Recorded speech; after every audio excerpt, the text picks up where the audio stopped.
Bismillahirrahmanirrahim. Assalamualaikum warahmatullahi wabarakatuh. Alhamdulillah hamdan katsiran tayyiban mubarakan fih mubarakan alaihi kama yuhibbu rabbuna wa yarda. Asyhadu an la ilaha illallah asyhadu anna Muhammadan abduhu wa rasuluh la nabiyya ba'dah. Segala puji bagi Allah yang mana Allah masih memberikan kita kesempatan pada malam yang berbahagia ini untuk sama-sama kita menunaikan apa yang diperintahkan Allah, yaitu salat Isya secara berjamaah di mana azan dikumandangkan di awal waktu. Banyak dari kita yang luput, bahkan masih lupa dengan nikmat-nikmat Allah yang Allah berikan kepada kita. Nikmat yang paling sering, yang tersering bahkan, yang menjadi jarang menjadi sorotan kita, yaitu nikmat kesehatan dan nikmat waktu luang, sebagaimana yang dinukilkan dalam hadis riwayat Bukhari nomor hadis 5933. Banyak dari umat manusia yang lalai akan dua nikmat, yaitu nikmat kesehatan dan nikmat waktu luang. Tak lupa pula salawat bering salam kita hanturkan kepada baginda Nabi Muhammad sallallahu alaihi wasallam. Nabi Muhammad yang telah mengajarkan kita bagaimana tuntunan syariat ini yang benar, bagaimana melaksanakan agama ini dengan baik, bagaimana melaksanakan salat sesuai dengan perintah Allah. Berbicara tentang salat, tentu itu sudah menjadi kewajiban kita sebagai umat muslim, minimal 5 kali dalam sehari, 5 waktu salat. Banyak dari kita tidak mengetahui bahwasanya ada efek-efek, ada hal-hal yang menjadi luput dari kita daripada efek salat tersebut. Dari kita tersendiri mengharapkan pahala. Tentu Allah sudah menjanjikan pahala di dalam ibadah salat. Akan tetapi ada efek depan. Mungkin kita sering mendengar efek samping. Akan tetapi ini bonus dari Allah bagi siapa yang melaksanakan salat dengan baik dan benar. Tentu dengan ajaran dari Nabi Muhammad SAW. Baik, coba kita lihat. Nabi mengatakan, salatlah kalian sebagaimana kalian melihat aku salat. Tentu kita tidak pernah melihat Rasulullah secara langsung melaksanakan salat. Dalam hal ini melalui ulama-ulama yang sudah menukilkan dalam berbagai banyak kitab-kitab. Dari situlah kita bisa mempelajari bagaimana sebenarnya gerakan salat yang benar, bagaimana sebenarnya bacaan salat yang benar. Berbicara tentang salat ini, sebenarnya bukan hanya pahala yang kita dapatkan dalam hal ini, akan tetapi ada efek kesehatannya, yaitu menjadi lupa bagi kita pada sebagian orang. Contoh saja, di awal kita melakukan salat, kita sudah dituntut untuk melakukan wudhu. Apa efek daripada berwudhu ini? Bukan hanya sekedar untuk membersihkan diri, akan tetapi banyak serangkaian efek-efek positif yang bisa didapatkan dari segi medis, dari segi kesehatan dalam wudhu. Itu masih wudhu, belum kita berbicara hal-hal ibadah yang lainnya yang sifatnya amaliyah, sifatnya melakukan gerakan. Kita masuk yang kedua, itu gerakan salat. Di awal salat kita dituntut untuk melakukan takbiratul ihram. Apa sebenarnya efek daripada takbiratul ihram ini? Dari segi medis. Kalau kita berbicara dari segi agama, tentu ini sudah menjadikan keharusan takbiratul ihram. Terus apa efek positif kesehatannya? Itu yang menjadi tanya-tanya bagi kita semua. Seorang profesor dari Universitas Harvard Amerika menukilkan dalam literaturnya bahwasanya gerakan takbiratul ihram itu sendiri mempunyai efek positif yang sangat baik dalam hal kesehatan. Pada saat kita melakukan takbiratul ihram, gerakan-gerakan ini, kekuatan otot-otot, baik itu kekuatan otot tangan maupun kekuatan otot bahu itu terjadi relaksasi di situ. Tadi stretching. Stretching itu bisa dikatakan dalam ilmu olahraga itu semacam tarikan ataupun kelunturan. Ya, yang itu yang banyak orang lain tidak tahu. Jangan dipermasalahkan gerakan takbiratul ihramnya. Ada yang begini, ada yang begini. Yang begini bilang itu bid'ah, yang bilang seperti ini itu bid'ah. Tetapi kenapa tidak kita pelajari bagaimana sebenarnya yang sebenarnya? Atau boleh jadi memang dua-dua itu benar. Yang perlu kita tangkap di sini adalah efek positifnya. Setelah diteliti oleh profesor yang tadi, bahwasanya efek positifnya, efek dari segi kesehatannya adalah takbiratul ihram itu mengaktifkan beberapa jumlah sel yang berada di sekitar tangan dan bahu, bahkan bisa memperlancar aliran darah yang ada di sekitar tangan dan bahu, bahkan bisa mengaktifkan kelenjar-kelenjar getah bening yang selama ini bisa tersumbat. Itu yang sedikit orang tahu. Orang hanya melakukan gerakan takbiratul ihram hanya sekedar takbiratul ihram. Tetapi apakah mereka melakukan takbiratul ihram dengan benar? Itu baru sekedar takbiratul ihram. Setelah kita lakukan takbiratul ihram, ada gerakan bersedekap. Apa makna daripada gerakan bersedekap jika kita lihat dari segi kesehatan? Ya, bersedekap, ya, seperti yang sudah kita lakukan selama ini, itu sebenarnya adalah bagaimana Allah ingin memberikan efek bonus kesehatan, efek bonus sehat kepada kita, supaya kekuatan otot kita itu, kekuatan otot tangan dan kekuatan otot bahu itu kita kuat. Makanya di dalam kitab-kitab itu para sahabat itu jarang sakit. Para sahabat itu jarang sakit. Bahkan mereka risau, khawatir, apakah ini suatu bala, apakah ini suatu musibah, jangan-jangan ini suatu istidraj. Saya tidak pernah diberikan sakit oleh Allah, karena mereka mengharapkan sakit. Bukankah dengan sakit itu Allah menggugurkan dosa? Jadi mereka mengharapkan sakit, padahal mereka adalah gerakan sholatnya benar, makanya mereka jarang sakit. Ya, jadi itu efek daripada bersedekap. Selanjutnya kita masuk kepada gerakan ruku'.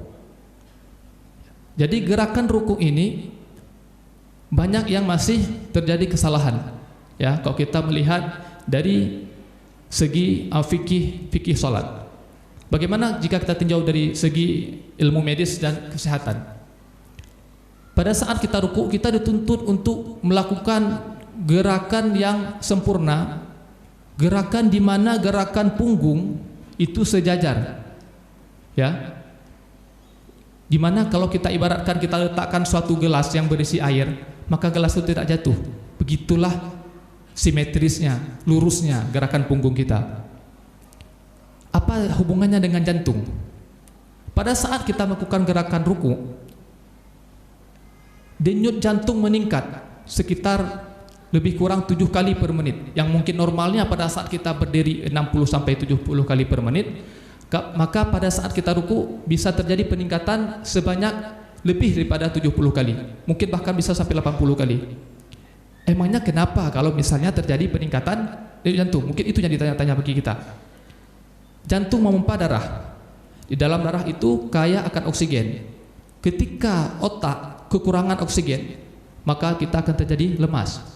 Otak makanan hanya 2, gula dan oksigen. Makanya kenapa kita menguap? Menguap itu adalah respon tubuh. Tubuh merintahkan karena kadar oksigen di otak berkurang. Tubuh merintahkan lakukan menguap untuk menyedot oksigen yang ada di alam bebas. Seperti itu. Jadi makanya perlu bagi kita untuk melakukan gerakan ruku' yang benar. Bukan hanya itu, akan tetapi bagaimana dengan gerakan-gerakan sendi lainnya. Pada saat ruku' kita melihat bagaimana gerakan pinggul kita, gerakan lutut kita. Dinukilkan dalam literatur Profesor tersebut bahwasanya sekarang itu di negeri-negeri barat yang mayoritas itu adalah kaum non-muslim, mereka sudah banyak melakukan gerakan sholat. Kita umat muslim diberi Allah pahala dalam gerakan sholat, dalam ibadah sholat, tapi masih banyak yang tidak mau sholat. Sedangkan mereka kaum non-muslim yang bukan muslim, mereka melaksanakan gerakan sholat hanya demi untuk mendapatkan efek kesehatan. Tanyakan kepada diri kita, kita bisa dapat dua bonus, bonus pahala dan bonus kesehatan. Kenapa masih mau tidak mau sholat? Selanjutnya kita masuk kepada gerakan sujud. Ini puncak daripada segala-galanya. Ya, pada saat kita melakukan sujud, bukankah otak itu lebih rendah daripada jantung? Kalau tadi kita berdiri, otak lebih tinggi daripada jantung. Pada saat kita ruku, otak sejajar dengan jantung. Bukankah pada saat sujud otak lebih rendah daripada jantung? Apa efeknya? Ketika kita melakukan gerakan sujud, yang namanya darah itu adalah cairan. Yang namanya cairan sifatnya adalah mencari tempat yang rendah. Ketika jantung memompa darah, itu sekali pompa itu 7 liter tanpa kita sadari. Ini kita lagi duduk-duduk nih, semua nih masyarakat kaum masjid insyaallah yang dirahmati Allah, 7 liter. Fa bi ayyi ala'i rabbikuma tukadziban. Nikmat Tuhan mana lagi kamu dustakan? 7 liter sekali pompa. Ya. Jadi bersyukurlah kita kepada Allah, Allah masih menunjukkan jantung kita pada saat ini. Masih banyak saudara-saudara kita yang sudah terbaring di rumah sakit saat ini memakai alat pacu jantung, alat bantuan jantung. Pada saat kita sujud, darah memompa lebih maksimal dari jantung ke otak. Makanya kenapa kita sangat dianjurkan kepada seluruh umat muslimin dan muslimat untuk melakukan sholat tahajud. Ketika kita tertidur di malam hari, posisi jantung dan kepala itu segaris. Kita diperintahkan untuk sholat tahajud. Di mana pada saat kita sholat tahajud itu, yang awalnya tadi posisi jantung dan otak segaris, maka pada saat sujud dia akan melakukan perubahan secara gravitasi, di mana otak lebih rendah daripada jantung. Maka jantung akan memompa darah yang kaya akan oksigen tadi itu ke otak. Seorang profesor dari negeri Jepang melakukan literatur. Dalam disertasinya dia mengatakan bahwasanya orang yang memperlama sujudnya, maka pada usia tua itu kemungkinan terjadi penyakit pikun atau dalam bahasa medis disebut Alzheimer itu kecil persentasenya. Dari 2000 sampel yang diambil, maka hanya sekitar 300 orang yang Alzheimer, sedangkan 1.700-nya itu pada usia tua tidak menderita Alzheimer atau sering disebut dengan pikun. Makanya kenapa dalam agama kita diperintahkan untuk memperlama sujud. Itu dasarnya. Jadi selama ini kita hanya melakukan sujud, ruku, sholat, gerakan-gerakan, mungkin kita harapkan hanya pahala. Kenapa tidak kita perbaiki gerakan sholat kita agar memang ada efek bonus yang kita dapatkan dalam hal ini? Seorang pasien pernah datang kepada saya mengatakan, "Dok, tolong buat rujukan, saya mau pergi ke luar negeri, saya mau berobat ke luar negeri." Oke, baik. Sesampainya di luar negeri, dia jumpa dengan dokter di sana. Dokter itu kebetulan non-muslim, yang pasien ini adalah muslim. Apa yang terjadi interaksi komunikasi mereka berdua? Dokter itu menanyakan, "Kamu muslim?" "Ya, saya muslim," kata pasien tersebut. "Bukankah dalam agamamu itu diajarkan cara sholat yang baik dan benar?" "Ya, sekarang kamu pulang, kamu perbaiki gerakan sholatmu." Dokter itu tidak memberikan obat. Lihat bagaimana kaum non-muslim sendiri sudah menjadikan gerakan sholat itu sebagai gerakan olahraga. Yang kita, yang umat muslim, yang Allah perintahkan 5 kali dalam sehari minimal, tidak mau untuk sholat. Yang padahal di situ selain ada efek pahala besar, tapi Allah menjanjikan juga efek-efek kesehatan di situ. Dalam hadis riwayat Ibnu Majah dikatakan bahwasanya kesehatan bagi orang bertakwa itu lebih baik daripada kekayaan. Sebagai penutup ceramah untuk malam ini, ada seorang laki-laki sholat di dekat Nabi.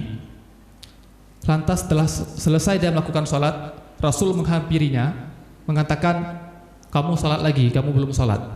Terus dia keluar berwudu, sholat lagi yang kedua kalinya. Setelah sholat, Nabi menghampirinya lagi. Nabi mengatakan, sholat lagi kamu belum sholat.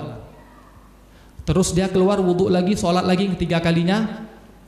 Setelah selesai sholat, Nabi mengatakan, sholat lagi kamu belum sholat. Terus laki-laki itu menjawab, ya Rasulullah, saya tidak bisa melakukan yang lebih baik pada itu, mohon ajarkan kepada saya. Yang kita tidak sholat di samping Nabi, tidak sholat di masjid Nabi, tapi merasa gerakan sholat kita, bacaan sholat kita sudah sempurna, kita siapa? Itu yang perlu kita tanyakan kepada diri kita. Sebagai penutup, melalui mimbar ini kami mengajak kepada seluruh kaum muslimin dan muslimat semuanya untuk tidak berpuas diri dengan gerakan sholat, bacaan sholat kita yang kita lakukan. Boleh jadi, kenapa selama ini kita masih kurang sehat? Tanyakan pada diri kita, apakah sholat yang kita lakukan selama ini sudah benar? Karena toh juga di luar negeri, di negeri barat sana, para dokter, para ahli medis sudah menjadikan gerakan fisioterapi itulah gerakan-gerakan sholat. Bukankah kita melakukannya setiap hari? Yang di sana Allah janjikan pahala, bonus juga kesehatan di sana. Mari sama-sama kita jadikan gerakan sholat ini bukan hanya sebagai gerakan sholat biasa, akan tetapi jadikanlah gerakan sholat ini sebagai ada efek kesehatan bagi kita. Karena boleh jadi umur yang kita miliki saat ini belum tentu bisa kita rasakan ke depannya. Demikian saja yang bisa saya sampaikan. Wabillahi taufiq wal hidayah. Assalamualaikum warahmatullahi wabarakatuh.